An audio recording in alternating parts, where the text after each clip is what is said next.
Shalom, adik-adik remaja yang dikasih Tuhan, khususnya remaja GKI Bintaro. Kita bersyukur ya, sehat selalu, kita diberikan kekuatan, kesehatan oleh Tuhan Yesus. Di tengah pandemi ini, semua sulit beraktivitas. Namun jangan takut, kasih kuasa Tuhan Yesus menyertai kita semua.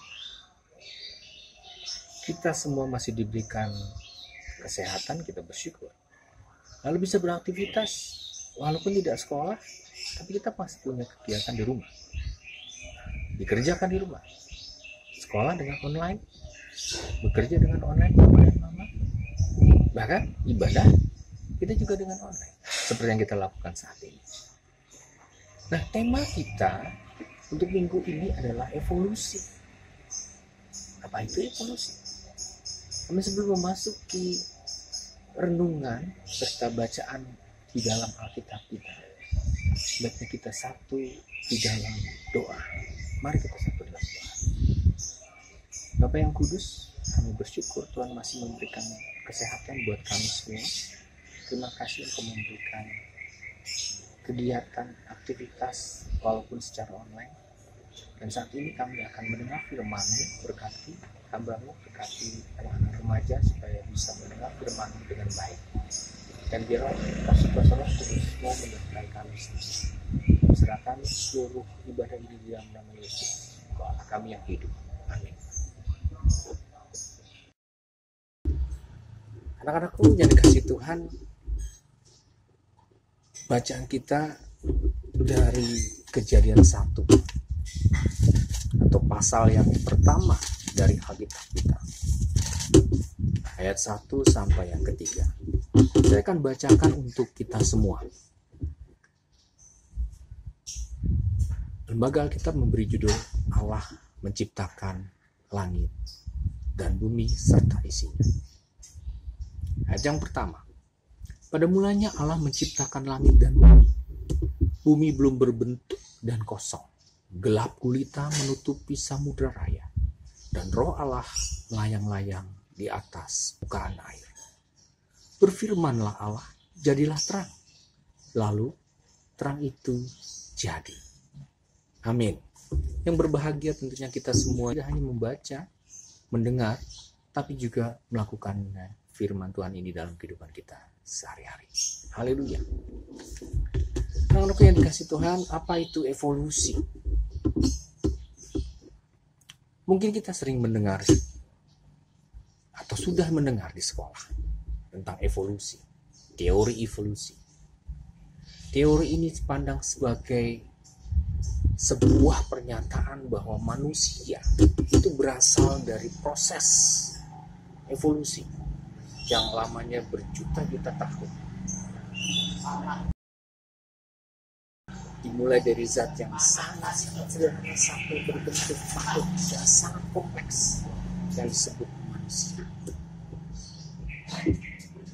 Kalau kita boleh gambarkan seperti ini, di sekolah kita sudah pasti mendengar yang namanya teori Darwin. Kita lihat Allah sebagai awal dari proses penciptaan. Dikatakan di situ apa? Pada mulanya Allah menciptakan langit dan bumi. Ingat, pada mulanya. Jadi bab pertama dari Alkitab ini ingin menyatakan tentang persoalan hidup yang paling mendasar. Bagian ini juga menyatakan bahwa Allah mengadakan segala sesuatu. Dan ini harusnya juga mempengaruhi cara pandang dan hidup kita sehari-hari di dalam melaksanakan hidup kita. Dalam ayat ini juga mengatakan sebenarnya bukan awal dari segala sesuatu, namun Allah sendirilah awal dari segala sesuatu. Saya ulang ya.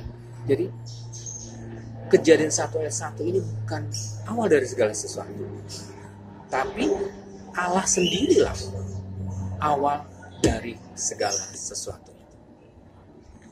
Alkitab menjelaskan di dalam Kejadian 1 proses penciptaan berlangsung karena Allah melihat semuanya baik. Bahwa manusia diciptakan oleh Allah. Tentunya berbeda sekali pandangan teori evolusi yang dipelopori oleh Charles Darwin lewat bukunya Origin of the Species pada tahun 1859. Teori ini secara umum dipahami sebagai pandangan yang menyatakan bahwa manusia berasal dari suatu proses yang panjang, dimulai dari zat yang paling sederhana sampai terbentuklah makhluk yang sangat kompleks yang disebut manusia. Nah, keberadaan zat hidup ini biasanya dipahami sebagai hasil dari sebuah peristiwa alam, kondisi alam yang kebetulan dan tiba-tiba. Dan proses yang diperlukan untuk evolusi ini masih bisa memakan waktu yang puluhan tahun, ratusan tahun, bahkan jutaan tahun. Iya. Bagaimana kita orang Kristen meresponi hal ini? Manusia merupakan hasil evolusi yang panjang. Banyak orang sadar atau tidak sadar cenderung bersikap bersebelah pada waktu membandingkan Alkitab dengan ilmu pengetahuan. Mereka seringkali melihat kebenaran Alkitab sebagai sebuah kebenaran yang subjektif dan sulit dibuktikan menurut mereka. Karena ilmu pengetahuan sifatnya objektif, tanpa prasangka, dan bisa dibuktikan. Nah, apakah evolusi itu atau teori evolusi itu sebuah ancaman atau hanya sebuah teori? Kita lihat, mengapa antara Alkitab dan ilmu pengetahuan sering terjadi perdebatan? Ya, salah satu di antara sebabnya adalah perdebatan antara ilmu dan Alkitab. Karena ilmu mementingkan hal-hal yang dibuat, bagaimana cara kerjanya. Karena seorang ilmuwan melakukan eksperimen, mengamati, dan melaporkan hasil yang diamati dalam penemuannya, maka dibuatlah menjadi sebuah teori. Tapi Alkitab mempunyai tujuan yang berbeda. Ya, ada untuk menyatakan Tuhan dan rancangan bagi Tuhan, yaitu siapa umat? Manusia, saudara dan saya, anak-anak sekalian dan saya. Alkitab memang bersifat teologis, yakni ia mengajarkan kita tentang Tuhan. Siapa Tuhan? Alkitab mengajar kita mengapa Tuhan menciptakan manusia. Akan tetapi ilmu dan Alkitab tentu tidak terpisah atau tidak bisa terpisah satu sama lain. Alkitab mengajarkan bahwa Tuhan menciptakan alam semesta di dalam Kejadian 1 ayat 1, dan itu berarti bahwa Tuhan menciptakan bahan yang justru harus dipelajari, dites, diamati oleh para ilmuwan, ahli ilmu alam. Ilmuwan itu tentunya siapa yang membuat? Siapa? Tentunya manusia juga. Ya, yang sadar bahwa siapa pencipta manusia itu? Tentunya Allah sendiri. Ya, memang ada kecenderungan orang melihat bahwa, loh, jadi bagaimana tentang dinosaurus misalnya? Ya, binatang-binatang yang bentuknya hampir sama, bahkan ada burung, katakan burung yang saat ini ada, misalnya burung gereja, paruhnya kecil, tapi ada yang paruhnya besar. Itu pada zaman es atau pada zaman batu, mungkin saja burung gereja itu bisa sebesar kucing, bisa saja. Nah, itu dengan perubahan waktu ke waktu bisa dia akan berubah. Nah, inilah yang dipahami oleh para ilmuwan, diamati oleh para ilmuwan, maka proses evolusi itu berlanjut. Benar? Bisa saja, saudara-saudara. Adik-adik sekalian, itu dipelajari oleh para ilmuwan. Jadi, ilmuwan memang mengamati. Ilmuwan memang mencari tahu. Tapi ilmu Alkitab berbeda. Sekali lagi, Alkitab punya tujuan. Siapa? Tujuan apa? manusia diciptakan, bumi dan segala isinya diciptakan. Anak-anak yang dikasih Tuhan, mari kita lanjutkan untuk mempelajari atau melihat lebih dalam lagi dari Kejadian 1 ayat yang ke-26 sampai 31. Saya coba akan membacakan ayat yang ke-26 sampai 31. Berfirmanlah Allah, baiklah kita menjadikan manusia menurut gambar dan rupa kita. Nah, ini menarik. Supaya mereka berkuasa atas ikan-ikan di laut dan burung-burung di udara, dan atas ternak, dan atas seluruh bumi, dan atas segala binatang melata yang merayap di bumi. Ayat 27. Maka Allah menciptakan manusia itu menurut gambarnya. Menurut gambar Allah diciptakannya dia, laki-laki dan perempuan. Diciptakannya mereka. Allah memberkati mereka. Lalu Allah berfirman kepada mereka, beranak cuculah dan bertambah banyak. Penuhilah bumi dan taklukkanlah itu. Berkuasalah atas ikan-ikan di laut dan burung-burung di udara, dan atas segala binatang merayap di bumi. Berfirmanlah Allah, lihatlah aku memberikan kepadamu segala tumbuh-tumbuhan yang berbiji di seluruh bumi, dan segala pohon-pohonan yang buahnya berbiji. Itulah akan menjadi makananmu. Tetapi kalau kita lihat bahwa kita mempunyai tujuan buat manusia, buat ciptaannya, buat segala yang dikatakannya baik. Kalau kita lihat gambar yang ditayangkan, ada 6 hari penciptaan, proses penciptaan. Hari pertama, bumi, alam semesta, waktu dan terang. Hari kedua, cakrawala. Hari ketiga, tanah, tumbuhan. Hari keempat, matahari, bulan, bintang. Hari kelima, lautan, makhluk yang berkeliaran, berterbangan. Dan yang keenam, manusia. Jadi anak-anakku sekalian, begitu luar biasanya Tuhan kita Yesus Kristus. Dia adalah awal, dan Allah sendiri adalah awal. Manusia diciptakan mempunyai keistimewaan sendiri untuk mempelajari apa yang diciptakan Allah. Apa artinya diciptakan menurut gambar dan rupa Tuhan? Ini menarik lagi. Karena di dalam ayat yang kita tadi baca itu, diciptakan menurut gambar dan rupa Tuhan adalah karena manusia berbeda jenisnya dari binatang. Itu yang harus dipahami. Derajatnya berbeda. Manusia adalah hasil yang unik, karya ciptaan Tuhan. Menurut Alkitab, manusia merupakan puncak karya cipta Tuhan. Allah menciptakan manusia menurut gambarnya dan rupanya sendiri, serta mengembuskan ke dalam tubuh manusia itu nafas hidup manusia. Makanya manusia ini menjadi makhluk yang hidup. Diciptakan menurut gambar dan rupa Tuhan. Berarti bahwa manusia diciptakan untuk hubungan yang unik. Kita mempunyai hubungan yang unik dengan Tuhan. Arti jenis hubungan ini sulit dipahami memang. Namun cobalah renungkan. Inilah kita, perenungan kita. Apa itu kita sebagai manusia? Manusia diciptakan dengan kesadaran akan diri sendiri, perasaan, emosi, ya, kemauan. Manusia diberikan juga penciuman, panca indera. Kita bisa melihat, mencium, merasa, yang tentunya kita sudah sangat luar biasa. Bahkan kemampuan berpikir, ini yang paling penting.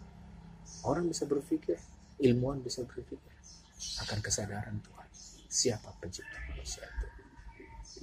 Menurut gambar dan rupa Tuhan juga berarti bahwa manusia mempunyai roh, jiwa, kepribadian, akal. Semua atribut yang diberikan Tuhan itu memanturkan sifat-sifat Tuhan yang tak terbatas. Manusia adalah makhluk rasional yang bebas. Bahkan melalui pikirannya sendiri manusia bisa memiliki suatu pengetahuan ilmu yang dia pelajari untuk banyak hal, teknologi, pengetahuan, ilmu pengetahuan, teknologi. Karena manusia ditebus juga apa yang disebut dengan dosa, ia bisa diselamatkan menurut pengertian Alkitab. Nah, ini juga menjadi sebuah pemikiran atau perenungan yang paling dalam sebagai manusia, bahwa kita harusnya sadar sebagai orang yang berdosa, tapi kita ditebus dosa kita oleh Allah.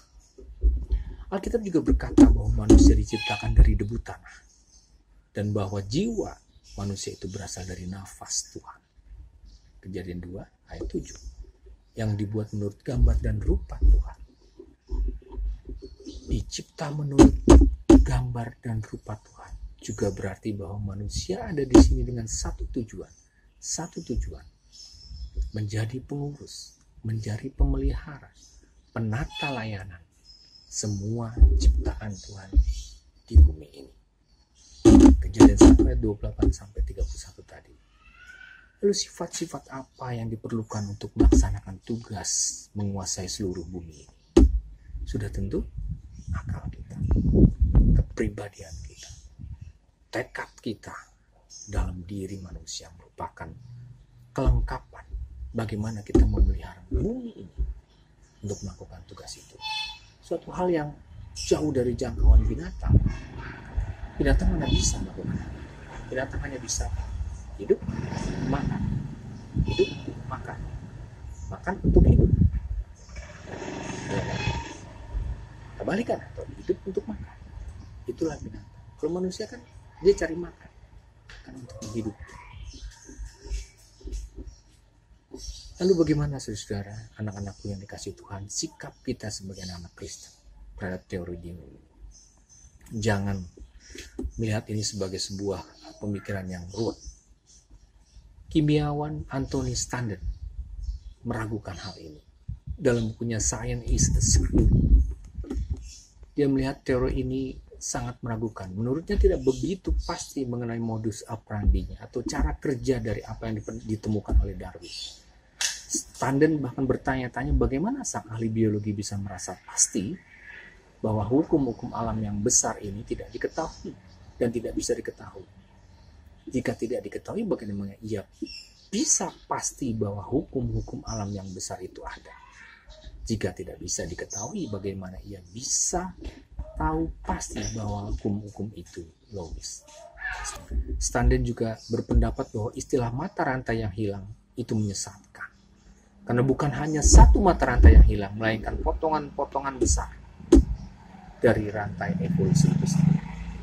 Dengan setiap penemuan fosil-fosil yang ada, teori Darwin itu belum terbukti. Jadi tidak cukup ditunjang oleh bukti-bukti masa sekarang. Lalu para ilmuwan yang selanjutnya adalah David Seaman, lektor pada Universitas Los Angeles Fields College, memberi komentar apa yang membuat satu makhluk itu manusia tidak dapat ditentukan dari tulang-tulang maupun alat-alatnya.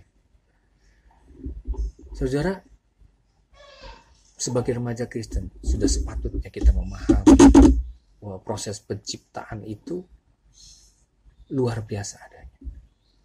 Alkitab yang kita baca bukanlah sekedar buku, ya, yang bisa menjelaskan secara ilmiah apa itu proses penciptaan. Tapi mungkin ilmu pengetahuan tidak bisa hadir semakin hari semakin banyak penemuan ilmu pengetahuan. Tapi Alkitab menjadi akan buku yang paling terpopuler dan selamanya. Dia akan menjawab semua pertanyaan-pertanyaan yang ada dalam pikiran kita.